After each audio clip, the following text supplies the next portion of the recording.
De voto, vereador Rafael Bueno. Bom, vereador Velocino Eas, quando eu fiz a minha fala, eu jamais fiz a fala em atacar o senhor. Porque se eu tenho pessoas que eu gosto aqui nesse legislativo, é o senhor. E se chama o senhor de ladrão, de sem vergonha, de não sei mais o que lá, eu posso ser um e posso lá defender o senhor. Porque eu sei que o senhor é trabalhador, vive com o celular cheio de mensagem, fica mostrando para nós assim no celular. Mas, vereador, uma coisa que o senhor tem que aprender ainda no seu tempo que o senhor está aqui, é que a questão é fato. O senhor quase teve um AVC me xingando aqui. E não é isso, vereador.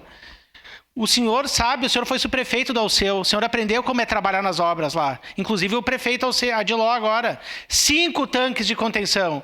Se não tivesse o prefeito Alceu naquela época construído 5 tanques, o estrago em Caxias seria ainda pior. E esse pedido de informações do senhor, vereador, vem boa hora, porque para mim também vai ser útil para usar para minha região.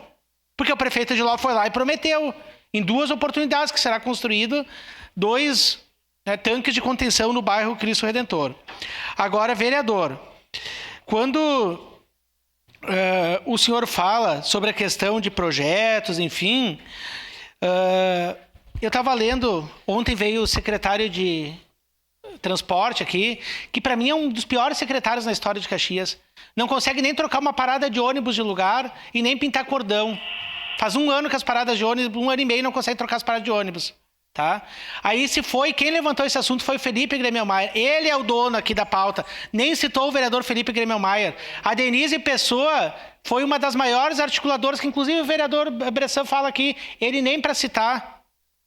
Então, o que eu quero dizer é o seguinte, olha, se esse alagamento fosse o ano passado, vereador Bressan, nós não teria nem aeroporto, porque o senhor trouxe aqui que o nosso aeroporto seria interditado por falta de aparelho.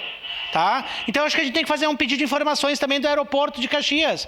Porque mostrou na situação de ontem, foi uma situação atípica, mas mostrou que nós temos um aeroporto, né? Ó, tá fechado. O aeroporto de Canoas tá alagado. O Rio Grande do Sul tá ilhado. E para concluir, presidente, tá aqui uma matéria. O governo federal quer dar dinheiro para o aeroporto, tá liberado o projeto, tá liberado, só não tem projeto desde abril. O governo federal quer dar dinheiro para o aeroporto de Vila Oliva, mas não tem projeto. Então, por favor, né? Por favor.